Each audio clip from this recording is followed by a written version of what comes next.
My name is Teresa Moreno. I'm 67 years old. For most of my life, I've been invisible in other people's stories, even when I was the one holding them together. I raised a son, Caleb, with everything I had. 3 jobs, 2 shifts, and 1 unpaid mortgage just to make sure he had what I never did. Choices.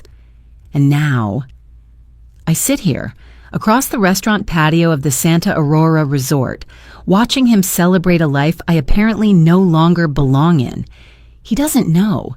He doesn't know that I am not just a woman having dinner alone.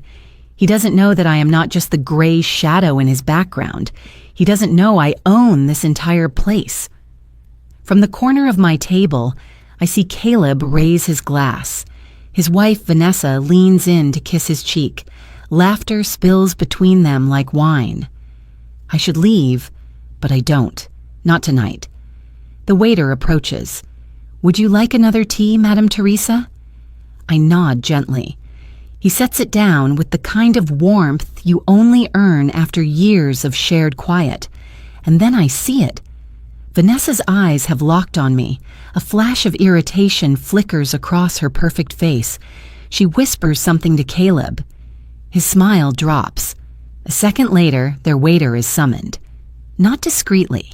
With the sharp snap of entitlement I know too well. She's pointing. To me. To me. I sip my tea. Then I see Raphael, the floor manager, rush over. A man of good sense and better manners.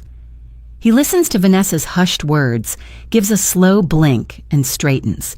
She's still gesturing toward me, hissing something about inappropriate. Dressed like a local and ruining the vibe. I don't need to hear to understand. Raphael turns, walks to me, bows slightly, and then... "Madame Teresa," he says, loud enough for Caleb's table to hear. "As the owner of Santa Aurora, would you like us to offer them dessert on the house for the disturbance?" Silence. A clean, hard silence settles over the clink of wine glasses and seagulls overhead. Vanessa freezes. Caleb looks like someone just pulled the ground from under him. He opens his mouth, closes it. I stand. Slowly. I walk over to their table. Their perfect table for 2. I look my son in the eye. "Funny, isn't it? Just yesterday you said I wasn't luxury enough to join you on this trip. And now here we are. You're dining in my house." He says nothing. I give Vanessa a small smile. I built this place with hands that scrubbed other people's toilets. You think I don't belong? I leave them with that. I turn, and in my mind I whisper. Not loud, but sharp as glass. He played himself.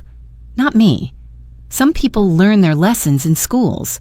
Some at 5-star dinners. And some only see your worth when you no longer beg them to. If you've ever been underestimated, stay with me. This story is for you. I wasn't always strong. In fact, there was a time I was nothing but bone-tired, heartbroken, and soaked to the skin. I was 39. A single mother. And that night, I stood outside a padlocked apartment door, holding nothing but a garbage bag of clothes and a rolled-up blanket. Rain poured in steady sheets, my boots squelched with every step. Behind me, my son Caleb, just 14, hugged his jacket tight, eyes wide and frightened. "Mom, where do we go now?" I couldn't answer. I just placed a hand on his damp curls and whispered, "We'll figure it out." But I didn't know. That eviction wasn't our first. It wouldn't be our last.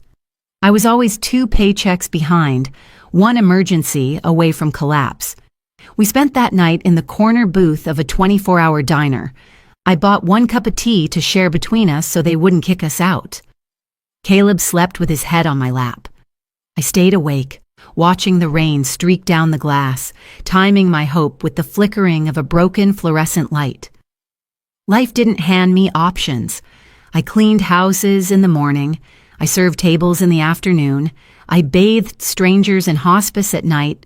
3 jobs, 3 uniforms, 3 different pairs of shoes in a duffel bag I never unpacked. I'd nap on buses, change in gas station bathrooms, stitch the holes in my soles with dental floss. Sometimes I felt like I was disappearing, like I was just a pair of hands, not a person. There's this image I'll never forget. It's 2 a.m. I'm scrubbing the tiled floor of a hotel restroom.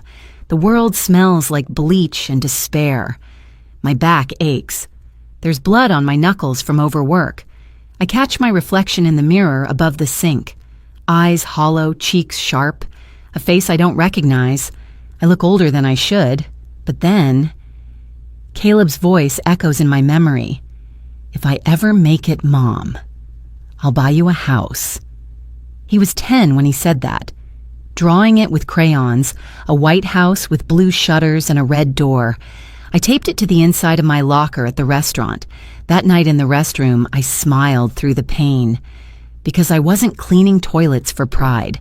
I was cleaning them for possibility. Every night before school, I would press Caleb's uniform, pack his lunch, and leave sticky notes on the fridge. Eat your breakfast. Be kind. Mom loves you always. He thought I had everything under control. He never saw me cry. I made sure of that. When we finally got a small studio to rent, a tiny box with peeling paint and no hot water, I told him it was temporary. I said one day we'd have a home that smelled like fresh bread, where no one could kick us out. He believed me. So I believe me too. He studied hard. I watched him grow into someone I was proud of. He was smart, charming, and kind, at least to others. At 18, he got into college. I cried in the bathroom stall at work when the acceptance letter came in the mail. I didn't have the money, but I told him, go. I'll handle it. So I took a fourth job. Overnight cleaning at the airport. I'd watch flights take off while wiping down chairs. I'd imagine him on one of those planes one day. Successful, free. I missed his orientation, missed his first recital, missed too many things. But I never missed a tuition payment. I gave him everything I had and everything I was. But somewhere along the way, he stopped seeing me as a woman who gave her life for him and started seeing me as someone too worn to be proud of. That broke something inside me, not in a loud way, not like a plate smashing, but like a whisper fading, until it was no longer heard. I wasn't always strong, but pain has a way of shaping steel, and when life stripped me down to nothing, I stitched myself back together in silence. One stitch, one sacrifice, one buried heartbreak at a time. The day Caleb married Vanessa, I didn't cry. Not because I wasn't emotional, not because I didn't feel left behind, but because I had already grown used to disappearing. Instead, I sat there, my hands clasped in my lap, watching a ceremony that looked like it had been plucked straight from a magazine. White chairs, cascading flowers, a string quartet playing Vivaldi. Vanessa looked radiant, I'll give her that. A polished vision in ivory silk. Caleb, my son, stood beside her, looking proud and happy. Like the little boy I raised had finally become the man he always dreamed of being. But I couldn't help asking myself, would my own mother have been invited into the wedding photos? Because I wasn't. No one told me I couldn't be in the pictures, but no one asked me to join either. Instead, I watched them pose beneath the arch trellis. Vanessa's parents smiling, her siblings laughing, the photographer guiding everyone gently into place. I stood off to the side near the catering table. I wore a navy blue dress I bought secondhand. My shoes pinched my toes, but I wore them anyway. A waiter passed by and handed me a glass of water. Here you go, ma'am. Please bring this to table 3. He thought I worked there. I nodded politely. I didn't correct him. I handed the glass to the guest at table 3 and quietly sat back down. Vanessa never liked me. She never said it aloud. She didn't have to. It was in the way she avoided eye contact, the way she called me Teresa instead of Mom, the way she never visited our old apartment while Caleb was still in school, and never asked about my health or how I was getting by. She was educated, well-spoken, ambitious. She came from a family that took summer trips to Europe and debated politics over dinner. I came from sweat-stained uniforms and thrift store casseroles. I wasn't embarrassed by my past, but to her it was something to overlook, to politely ignore. And Caleb, he started doing the same. It began slowly, the way most exclusions do. I was still invited to birthdays, holidays, little gatherings, but only the ones that didn't involve photos. Christmas brunch? Yes. Family Christmas card shoot? Number. They bought a new house. I offered to help clean it before move-in. Vanessa thanked me but declined. When I visited, I noticed something odd. There was no guest room. I never said anything.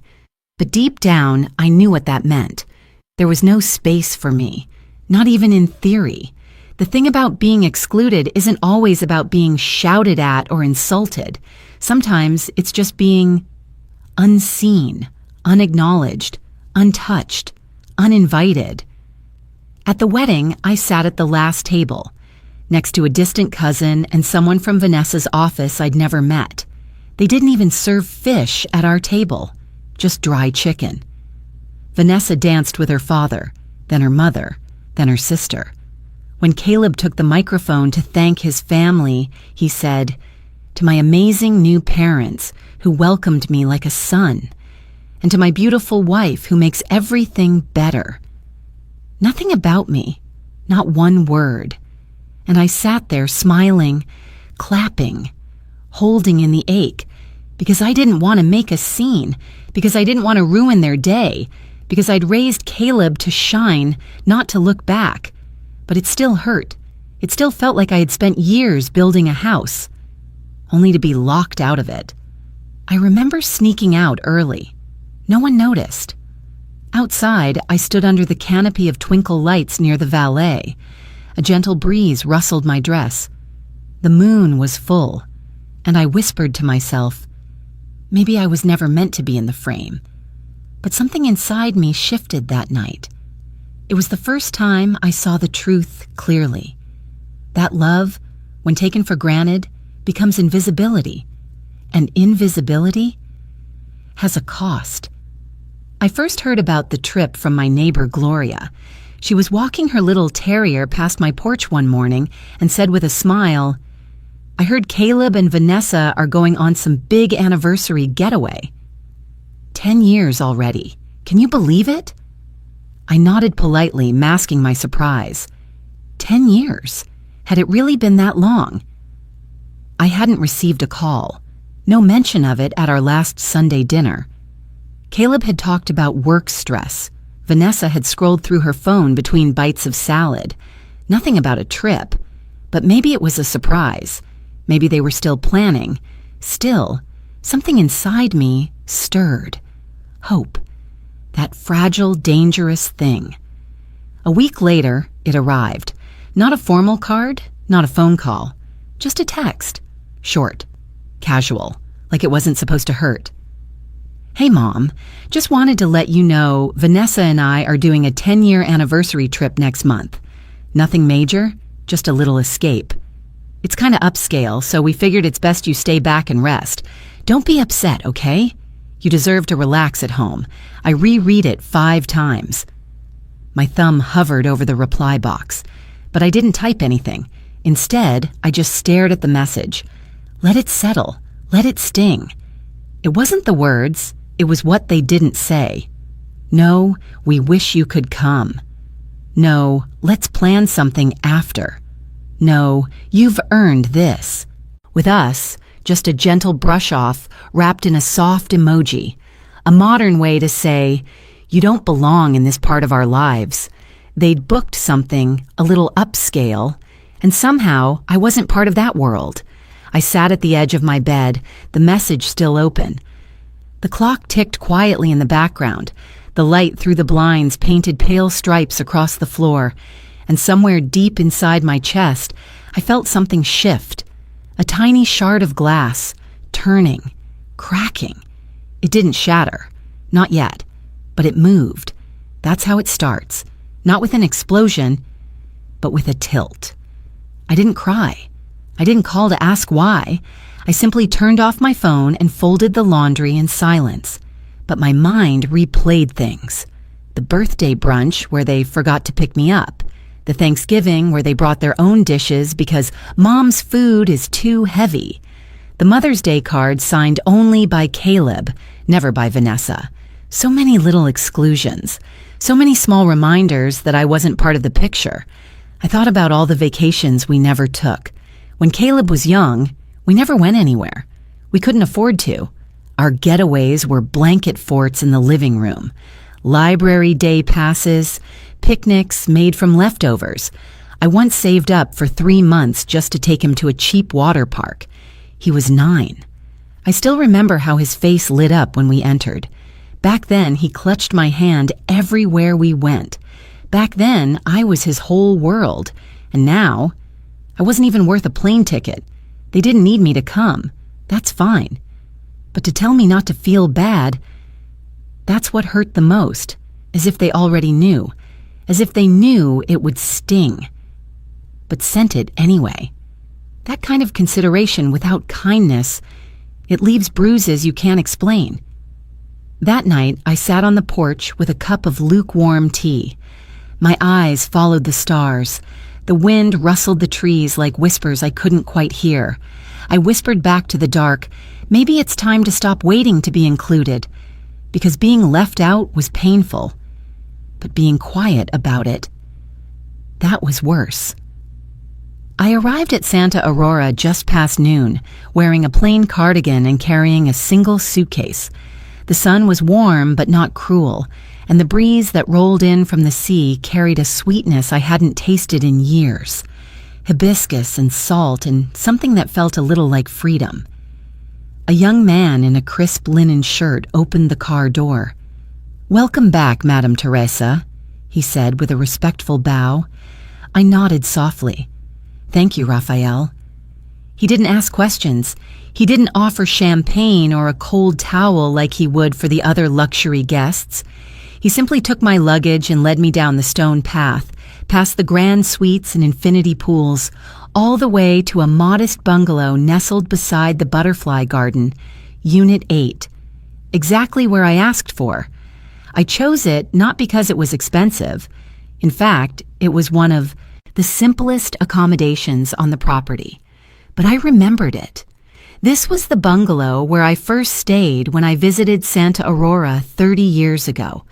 Back when I had nothing but grief and a little hope. Back when I was newly widowed.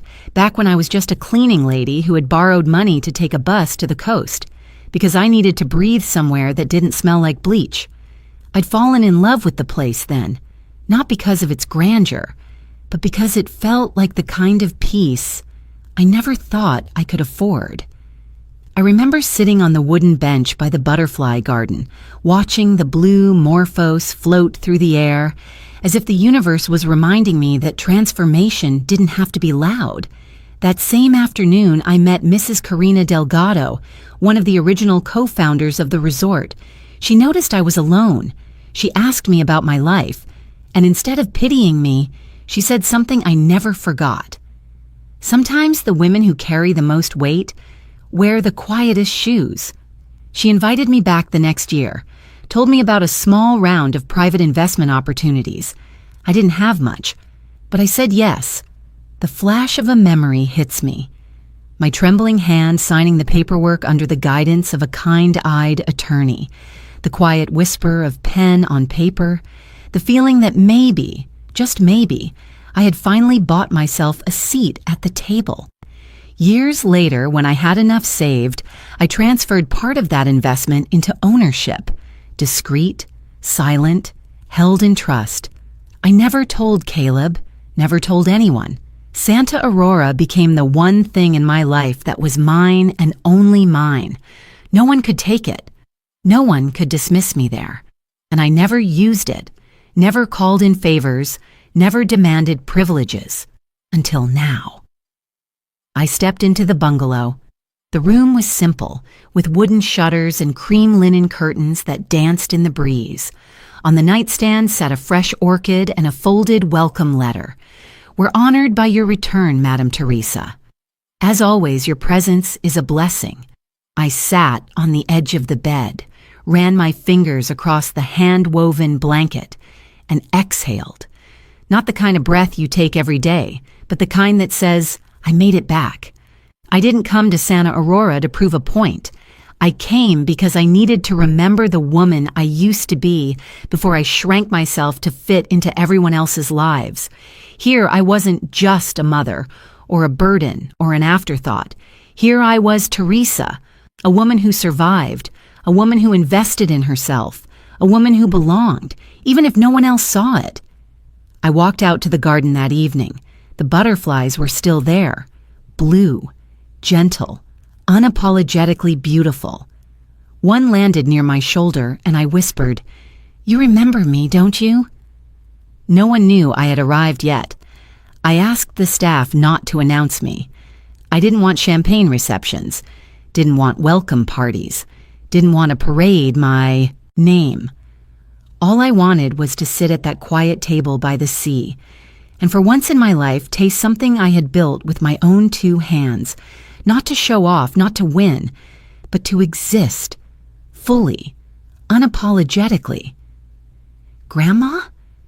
The voice was barely above a whisper, soft and uncertain, like a question asked in a dream. I turned, heart thudding in my chest, and there she was, Emmy, my granddaughter, Caleb's little girl, 11 years old, wild curls framing her face, a paintbrush always behind her ear.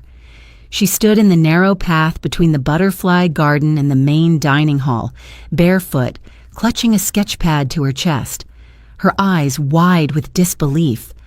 I blinked. "Emmy?" She didn't hesitate.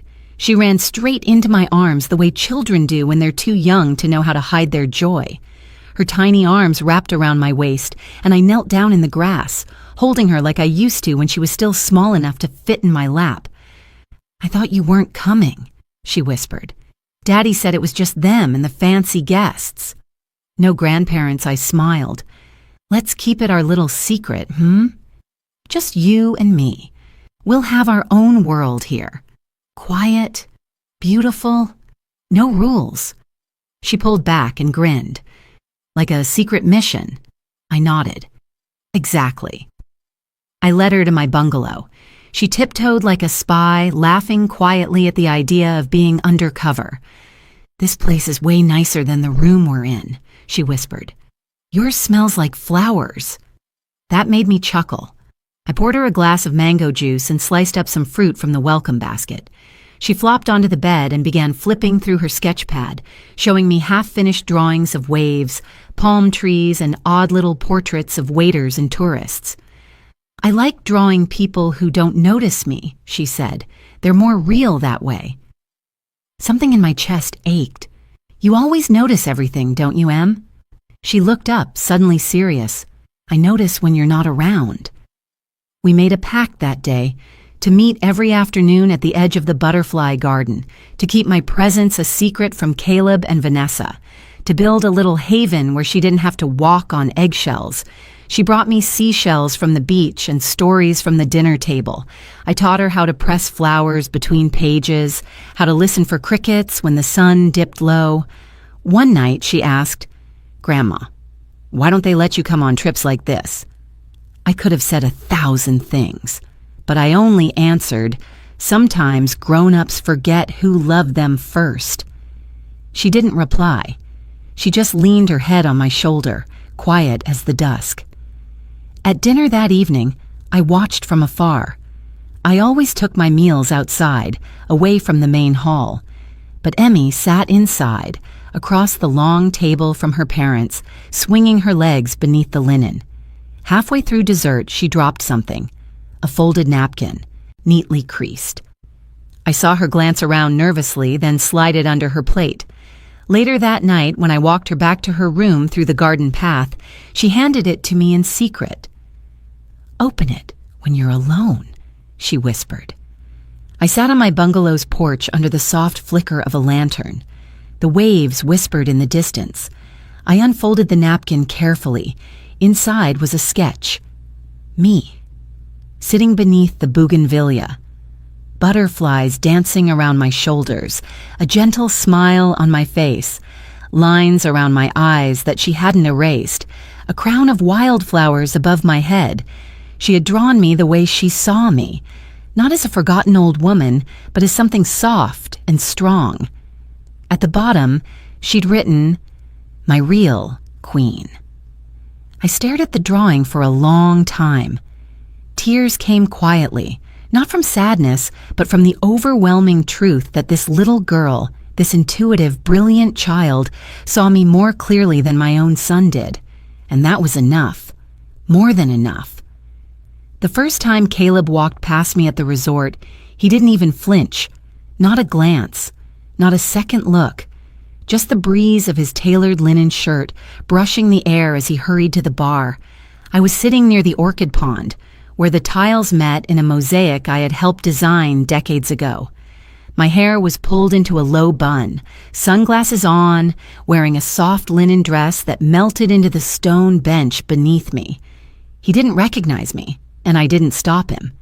Instead, I watched him laugh at something Vanessa whispered. Her voice carried louder than she thought. "Does your mother even know how expensive this place is?" she said, scoffing. "One night here costs more than she probably made in a month." Caleb chuckled, nervous, dismissive. She wouldn't get it. This isn't her world. He wasn't wrong. It wasn't my world. It was a world I built and left behind. I stood up and walked along the stone pathway, each step clicking gently beneath my sandals. The same stones I once helped haul up from the quarry. 30 years ago, I had worked behind the scenes of this resort's early days, when it was still a dream sketched out on fragile blueprints. I remembered the heat of that summer, how my back ached from lifting crates, how I learned the name of every tree planted, every shade of tile chosen. I didn't do it because I had to. I did it because it was the first thing I chose for myself. After years of bending to a husband's moods, a son's needs, and the weight of unpaid bills, Santa Aurora had been my quiet rebellion. I passed by a young couple taking selfies in front of the butterfly garden. They smiled, posed, and moved on. They didn't know that the ivy on the trellis had been chosen by me, that I'd insisted on native plants, that every corner of this place held my fingerprint. No one knew, and strangely, I liked it that way. Later that afternoon, I stood by the juice bar ordering a hibiscus cooler. Caleb and Vanessa were 3 feet away. Vanessa's heels clicked impatiently. Honestly, I thought this place would be less rustic.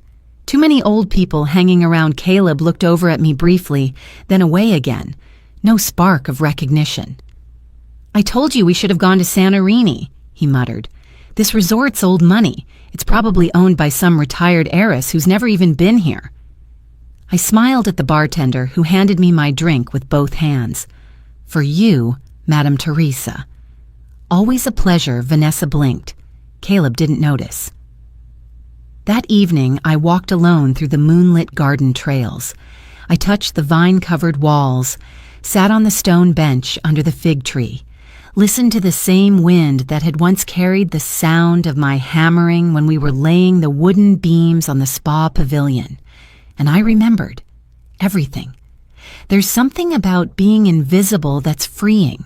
When people don't see you, you see everything. You hear how your son speaks when he thinks you're nowhere near. You watch how he lets his wife shape every word that leaves his mouth. You feel the ache of absence without needing to explain it. But there, among the walls I helped build, I felt stronger. Not bitter, not spiteful. Just still. A witness. I stood outside the main lounge and saw them again, laughing with other guests, swirling wine, bragging about careers and renovations and summer camps. Vanessa's laugh echoed like a bell. Caleb looked at her like she was the sun. And maybe she was, for him. But once, I was the sun too, before I was expected to dim myself so he could shine. And now, I didn't want my light back. I had my own moonrise. So I turned, walked back to my bungalow without a word, and as I closed the door behind me, I whispered to myself, "They look at me like a stranger. But this entire place knows who I am." That evening, I dressed with quiet care. a soft navy dress, the color of nightfall over the sea, a simple necklace my mother once gave me, rose gold with a single opal, and in my hair, a white jasmine pin tucked just above my ear. I wasn't trying to prove anything. I wasn't dressing for them. I was dressing for me. I stepped out just as the sun kissed the water for the last time that day. The horizon turned molten gold.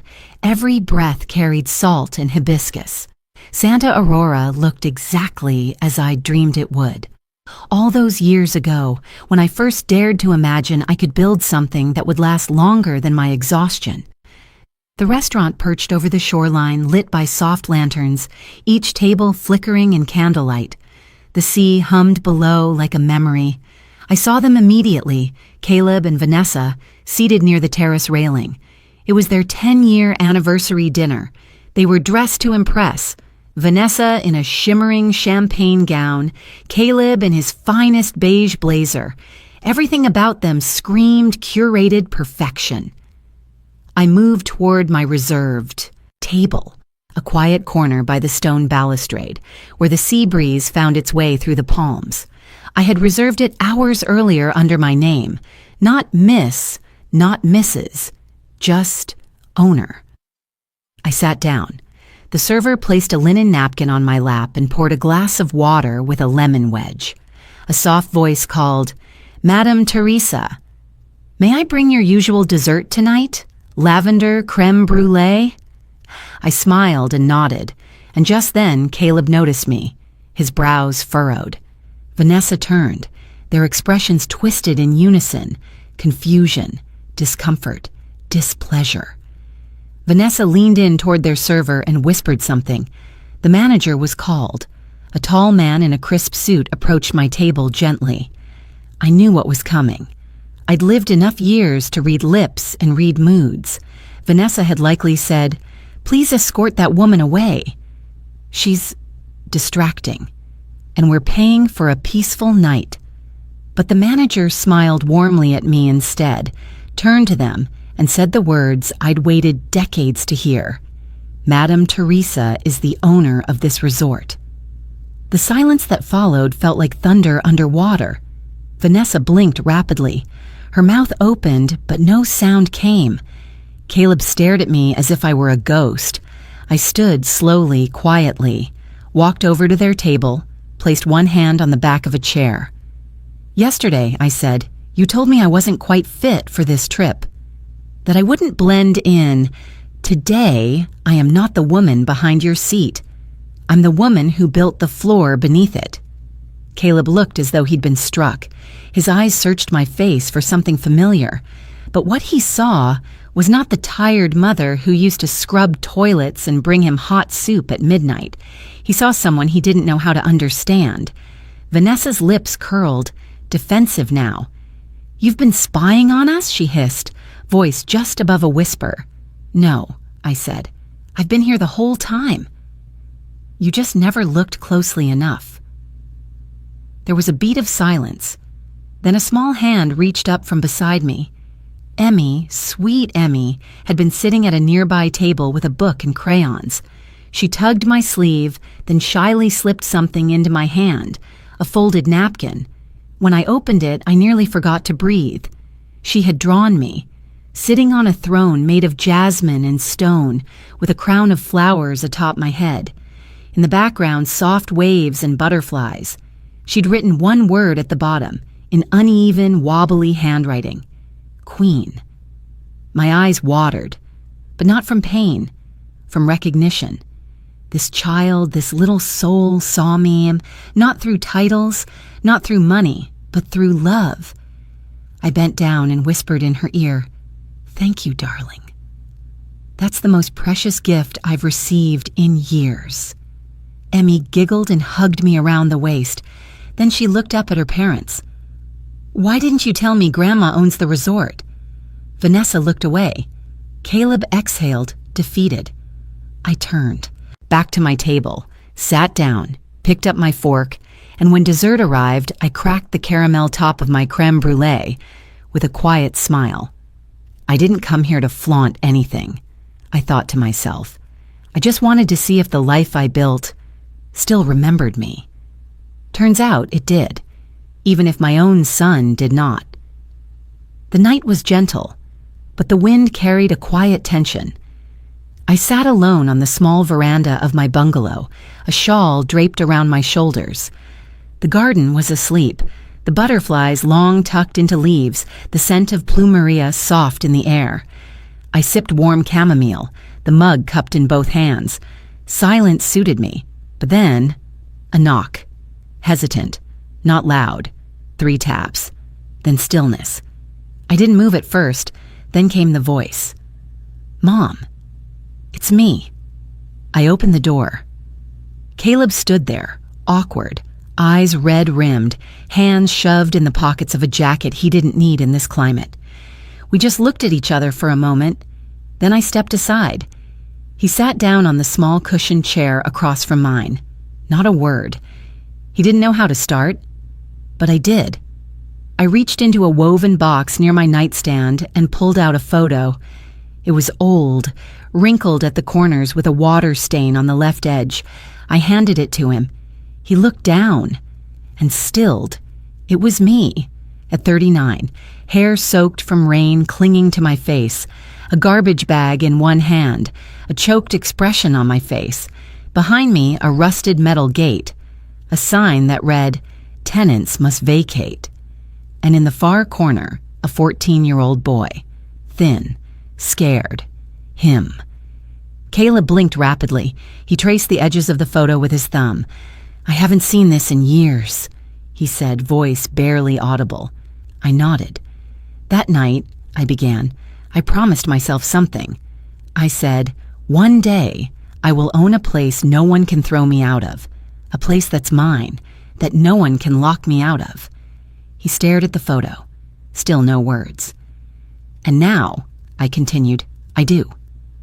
I have that place. This place. Santa Aurora." I looked him square in the eyes, but somehow my own son still found a way to make me feel unwelcome in it. The silence that followed wasn't empty. It was full, dense, like fog you could drown in. Caleb opened his mouth, then closed it, his jaw tensed. "I didn't mean to. Vanessa thought it would be weird. To bring your mother to a luxury resort," I finished for him. He looked down. "She said, you might feel out of place." "I do feel out of place," I said, not harshly, but not because of the place. I leaned back, watching the night sky. The stars were bright tonight, almost too bright. "You know what hurts more than being forgotten, Caleb? Being remembered only when it's convenient." He flinched at that. "I scrubbed floors for 20 years so you could go to college," I said, the words calm, steady. "I skipped dinners to afford your textbooks.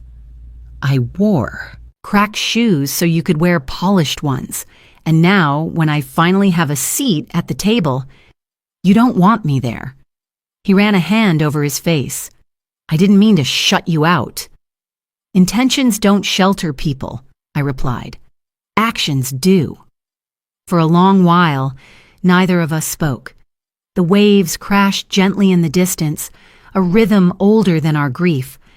Then I stood, walked over to him, placed a hand on his shoulder, not with anger, but with a weight that came from years of loving too deeply without asking for anything in return.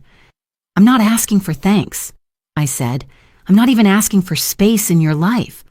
I just wanted you to remember who I am. Not just what I did." He nodded, almost imperceptibly. "I do remember," he whispered. But the truth was, he was only just starting to. I took back the photo from his hands and slid it into my pocket. "You should go," I said softly. "Yeah." He stood. But before he walked away, he paused. "Mom, do you hate me?" I looked at him. Really looked. "No," I said, "but I won't shrink to make you comfortable anymore." He swallowed hard, then walked away into the night. No tears fell. But inside, something shifted. Not broken, not healed, just named. Sometimes The deepest grief doesn't make a sound. It just sits quietly on your chest, like the weight of a love that wanted to be enough. The morning after my conversation with Caleb, I chose to sit on the shaded terrace outside the breakfast lounge. Alone, again. I wasn't hiding. I just didn't feel like watching another round of performative affection from the golden couple. But fate, or something like it, had other plans. Mind if I join you? The voice startled me, not because it was unfamiliar, but because it was unexpected. Lorna, Vanessa's mother, always elegant, always poised, the kind of woman whose perfume trailed behind her like a legacy. She sat without waiting for my reply. She didn't speak right away. Instead, she placed her silk clutch gently on the table and stirred a cup of Earl Grey that she hadn't yet sipped. "You know," she said finally, "I've always wondered what kind of woman raises a man like Caleb." I didn't respond. I didn't know what she meant by that. Not yet. She looked out toward the pool where Caleb and Vanessa were laughing with guests, putting on their usual show. "My daughter thinks silence is weakness," she said. "That gentleness can't coexist with strength." She turned back to me. Her gaze, for once, wasn't sharp. It was almost tired. "But I watched you last night. And I saw something I haven't seen in a long, long time." I let the breeze answer for me. "I've lived a long time in rooms filled with important people," she continued, "and I've built a life filled with the best of everything. Homes, jewelry, the most exclusive schools for Vanessa, but none of it," she paused, "not a single thing, has earned me the look your granddaughter gave you last night." That stopped me. My breath caught a little, because Emmy's look, soft, radiant, proud, was the only thing that didn't shake when the world did. Lorna leaned forward, lowering her voice. "Do you know what Emmy did after dinner?" I shook my head. "She came to my suite. She walked straight in, holding that drawing of you with the little flower crown, and said, 'This is my grandma. She's a queen, but she doesn't need a castle.'" My eyes prickled. "And for a moment," Lorna whispered, "I saw the kind of legacy I've never built." We sat in silence, two women who had walked different paths, ending up at the same bench of regret. Then slowly she reached for the soft silk scarf she always wore, powder blue, hand-stitched initials at the corner. She took it off, folded it carefully, and placed it on the chair between us. "This was a gift from my own mother," she said. "I've worn it for 40 years, through marriage, funerals, boardrooms, through all the masks I've worn to look powerful. But last night, Teresa, I realized something. It's not the scarf that gave me presence. It was the illusion." She stood up. "You don't need illusions. You have love. And that, my dear, is rarer than wealth." She didn't wait for my response, just walked away, back straight, hair immaculate, but her steps slower. And as I looked at the empty chair beside me with the scarf neatly left behind, I felt something loosen inside my chest. It wasn't forgiveness, not yet, but maybe, just maybe, recognition. And in that moment, I understood. Some women wear crowns of gold, others wear silence like armor, and sometimes a silk scarf placed on a chair can speak louder than 1,000 apologies. The sun was sinking, casting a honey-colored glow over the terrace. Somewhere near the garden, I could hear the faint sound of glasses clinking and the rhythm of an upbeat song floating from the resort's outdoor BBQ. The so-called celebration was in full swing, but I wasn't there. And I wasn't expected. Of course not. Instead, I sat in my bungalow quietly sipping lukewarm tea, listening to the hum of the fan and the soft rustling of palm leaves outside my window. Then, 3 soft knocks, a pause, then 2 more. I stood, opened the door, and there she was, my Emmy. Barefoot, cheeks flushed, eyes puffy and red. Her party dress was wrinkled. There was a faint smear of watermelon on her collar, and she was holding her favorite sketchbook like a shield against the world. "Grandma," she whispered. Then the dam broke. She threw herself into my arms, her tiny body trembling against mine. I held her tight, letting her cry until the hiccups took over. We sank onto the edge of my bed. I left the party," she said between breaths. "I didn't want to be there." Anymore, I smoothed her hair, tucking a loose curl behind her ear. "Why, sweetheart?" I asked gently. Her little fists clenched. "Because Mommy said I shouldn't talk to you so much anymore. She said you're acting dramatic and that I need to focus on being with the family." I kept my face calm, though something sharp twisted inside my chest. "She said..." Emmy paused, looking down. "She said you're not really part of our side of the family anymore." For a moment, all I could hear was the ticking of the small brass clock on the nightstand. And then, softly, I asked, "And what did you say to her?" Emmy looked up at me with those wide, soulful eyes that saw more than they should for 10 years old. "I told her," she hesitated, voice cracking, "if Grandma doesn't get to be part of this family, then I don't want to be either." Tears stung my eyes, but I didn't let them fall. I just squeezed her hand. She reached into her bag and pulled out her colored pencils, then her sketchbook. "Sit with me?" she asked. We settled onto the floor, back against the bed frame, just like we used to when she was little, when I'd babysit while her parents went out for grown-up dinners. She opened to a blank page and began to draw, her small fingers sure and steady. I watched as she sketched the bungalow garden, our little hideaway, then added 2 figures sitting on a bench under the bougainvillea. One had short gray curls and a straw hat. The other wore a pink sundress and had curly hair that looked a lot like hers. Beneath it, in block letters, she wrote, "This is our place." Something inside me cracked open, not from anger, not from grief, but from the realization that I didn't need validation from the table I was no longer invited to. I had already built a table of my own, right here, with the one person who truly saw me. "Emmy," I said quietly, "you know I'll always be here for you, right?" She nodded, still focused on the drawing. "And I'll always come find you, even if they say not to." A small smile tugged at my lips. "You're very brave." "No," she said, looking up. "I'm just not scared when I'm with you." We sat like that for a long time, coloring, whispering stories, letting the world outside fade into nothing. No performance, no curated photos, no permission needed to exist.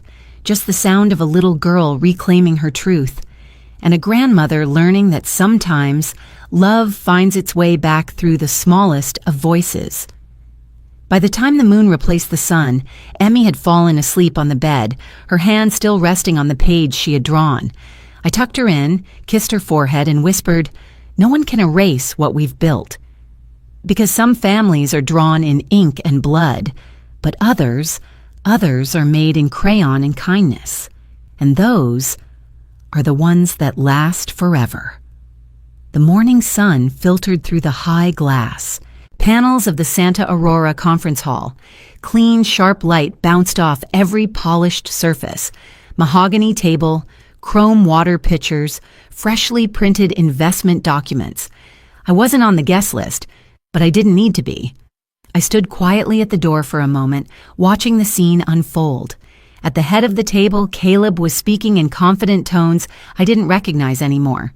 Next to him, Vanessa nodded, arms crossed, wearing her usual power lipstick and heels too high for a resort. Across from them sat 2 men in tailored suits, investors from Singapore, judging by their accents and posture. My resort manager stood nearby, nervously shifting weight from one foot to another. I caught snippets. "We believe acquiring a majority stake in Santa Aurora will allow our chain to diversify. The current structure lacks expansion agility. We assume it won't be difficult to secure board approval." That's when the lead investor asked, clearly but calmly, "Caleb, are you absolutely certain your mother isn't a conflict of interest in this deal? We've learned she might hold..." Significant shares. My son laughed, brushing it off with a wave of his hand. My mother? No, she doesn't even understand how these things work. She's retired, detached. I'll handle the signatures. At that moment, I stepped inside. The room quieted like someone had turned off the sound. I didn't speak right away. I placed my palm on the leather folder in front of the lawyer seated at the corner. He stood. So did the resort's general counsel. The investor glanced at me, puzzled.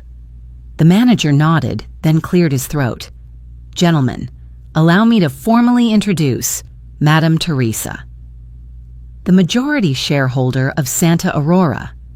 I saw Caleb's smile vanish. Vanessa's jaw clenched. The lead investor blinked. You're the majority? I nodded once, calm, steady. Yes, 60%, held quietly under a blind trust for 30 years. My eyes never left Caleb. I built this resort with my husband's life insurance and my tips from waitressing. When others took vacations, I took double shifts. I bought every percent in silence, and I kept it that way until now. Caleb looked down at the documents, then back at me. You knew about this meeting? He whispered, voice thin. I authorized the scheduling system, Caleb. Every boardroom booking crosses my desk. Vanessa stood. This is a betrayal.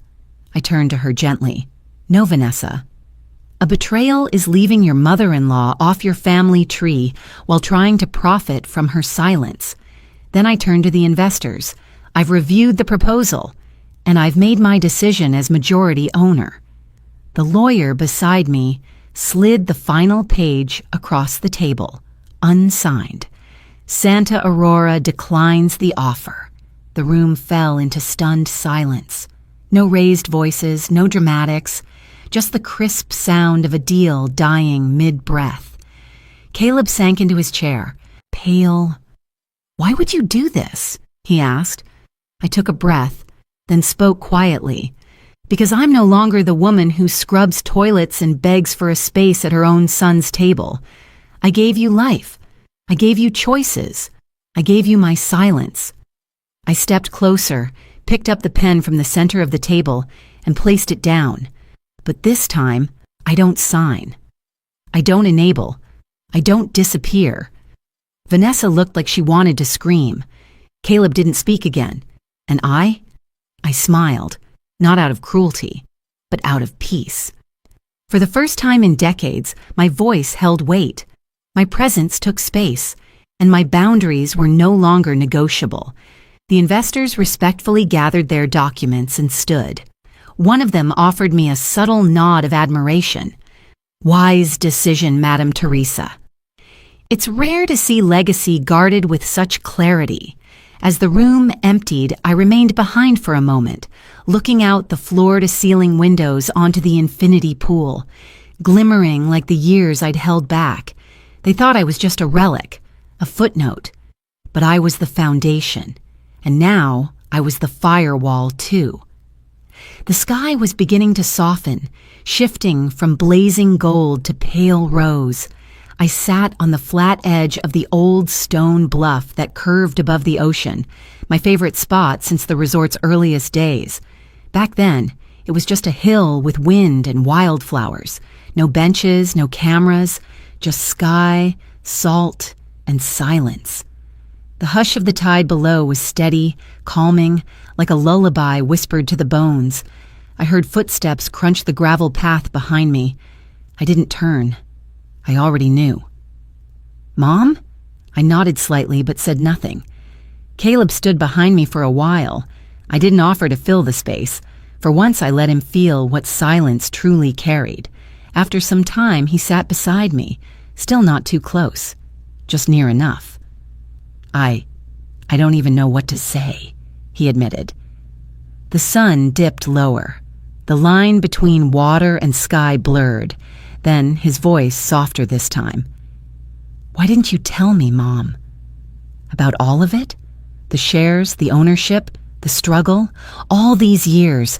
Why didn't you say anything? I exhaled slowly. Because it wasn't something I needed you to know, I said. Back then, your belief in me wouldn't have changed the rent. It wouldn't have made my legs less tired after 3 jobs, and it certainly wouldn't have made your wife respect me. I glanced at him. He looked down. I didn't build Santa Aurora to prove anything. I built it so I'd have one place in this world no one could kick me out of. He swallowed. I kept going. You remember that motel we got evicted from? You were 14. You asked me where we would sleep that night, and I said we'd figure it out.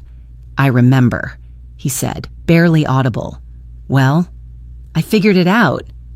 I smiled a little, not from pride, but from peace. Every tip I scrubbed off greasy plates, every callus from cleaning bathrooms, I turned it into shares, quietly, patiently. I let others take the credit, but I kept the deed, kept it in a safety box, just mine, just in case the world tried to evict me again. He was crying, I think, but I didn't look. I didn't want him to see that my eyes were dry. I never wanted to humiliate you, I whispered. I only came here to watch the ocean, to be near something I built. I thought I could just exist here, quietly, and you wouldn't even notice. He blinked fast like the wind stung his eyes. But I did notice, didn't I? He muttered. I noticed you, but I still acted like you didn't belong. Like you weren't enough, I tilted my head. No, Caleb. You acted the way you were taught to act, and I let you be taught that way. That's on me, too. He opened his mouth to protest, but I stopped him. I never corrected your wife. Never spoke up when she cut me from wedding photos or when she booked rooms without asking if I wanted to come. I let myself become invisible because I thought being quiet was the same as being kind. The sea curled in again, hushed and infinite. I didn't come here to be angry, I added. I came here because I wanted to be somewhere that remembered me, even if no one else did. He reached into his jacket pocket and pulled something out. A worn photo. It was us. Me and him. The day we lost our home. I was standing with dripping hair, a laundry bag on my shoulder, and Caleb clutching my coat. Someone had taken it with a flip phone, back when we had nothing but each other. I kept it, he whispered. I nodded. I kept the land, I whispered back. The sun slipped just beneath the horizon. Neither of us spoke for a long time. Not all pain needs fixing. Some just needs naming and releasing. The morning after the sunset conversation, I awoke to birdsong and the scent of salt and lemongrass drifting through my open window. There was a quietness in my chest, not the hollow kind, but the kind that settles in when something heavy has finally been put down. Emmy came by early, her hair still tousled from sleep, holding a paintbrush in one hand and a small envelope in the other. Her eyes were wide, careful. I was looking for more paper to draw, she said, and I found this inside your old wooden box. I recognized it instantly. The envelope was soft at the edges, slightly yellowed with time. My handwriting was still crisp, though the ink had faded a little. I hadn't seen that letter in over a decade. I didn't open it, she added, but I wanted to ask if I could read it with you. I nodded. We sat together under the canopy outside my bungalow. The air was still cool, kissed by dew. Emmy leaned gently against my side as I unfolded the letter. I began to read aloud, and the words, my words, spilled back like rain through a broken gutter. Dear Caleb, today was your graduation. I wasn't on the list. Vanessa said the seats were limited, and maybe they were. So I stood outside the auditorium right by the side door. I couldn't see much, but I could hear. When they called your name, I closed my eyes and imagined your face. You always wrinkle your nose a little when you're nervous, even when you're smiling. I pictured that. I imagined you walking across the stage in the navy blue suit I saved so hard to buy. 2 days before, I didn't eat. Not because we didn't have food, but because I needed every dollar to make sure you looked like you belonged up there. That suit cost everything I had in my wallet, but it was worth it. You were worth it.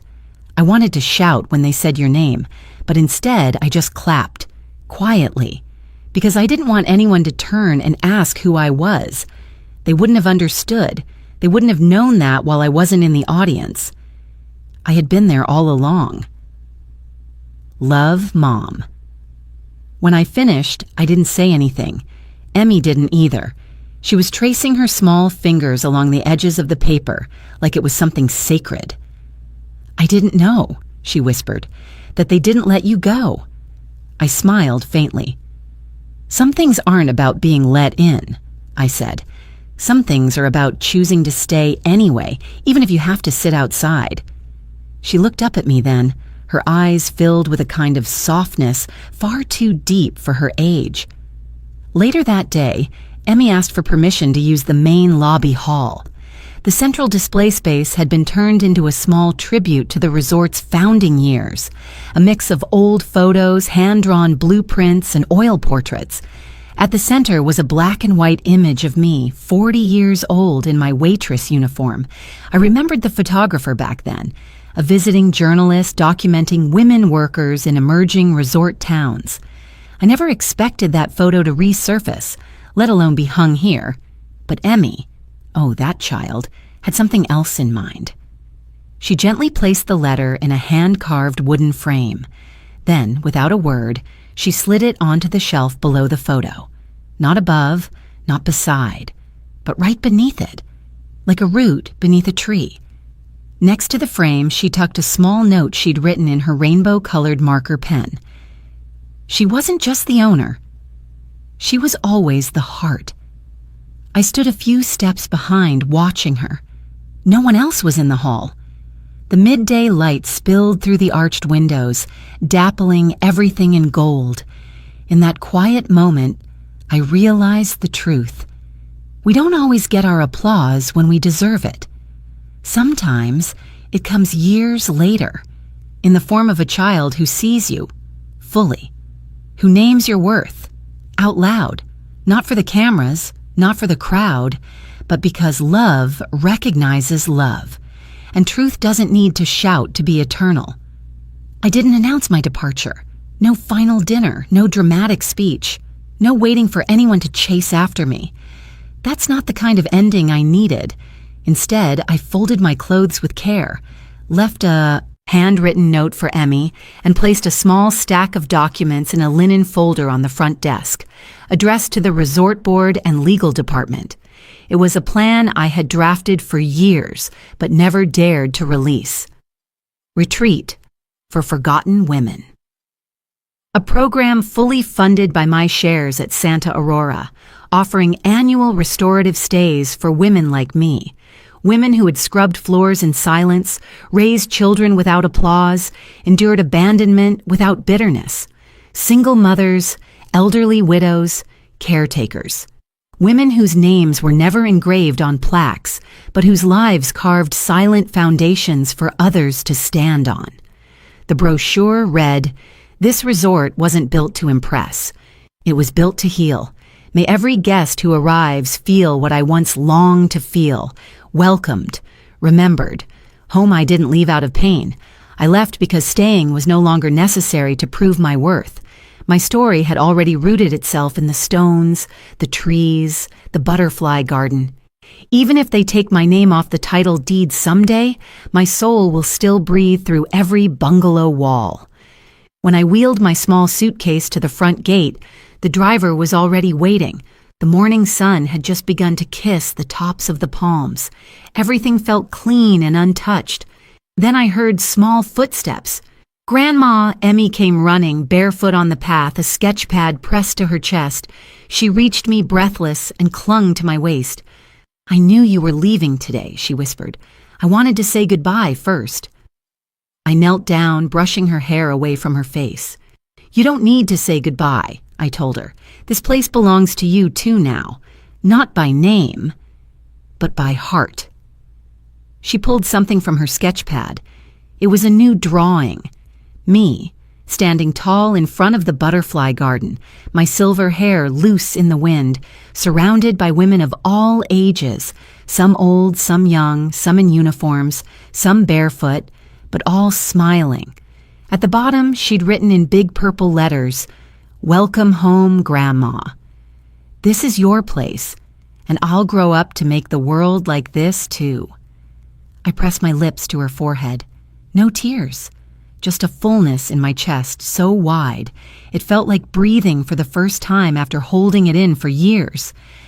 She stepped back as the driver opened the door. I climbed into the car. The wind picked up, tousling my hair. I didn't fix it. I let it fly. I didn't look back. Because I wasn't leaving anything behind. I was simply stepping forward. Before we part ways, dear listener, may I ask, where are you watching from? Is it a quiet morning, coffee in hand, the world still asleep? Or is it the hush of a late night, where stories like mine sit beside you like an old friend? Wherever you are, thank you. Thank you for sitting with me. Thank you for listening. If this story touched your heart, I ask you to consider subscribing, not just for more stories, but to be part of something gentler, a place that still believes in kindness, healing, and second chances. We read every comment, so let us know, how did this story land in your heart? And remember, sometimes the miracle doesn't knock. It waits quietly until you're ready to open the door. Take care, wherever you are, and we'll see you in the next story.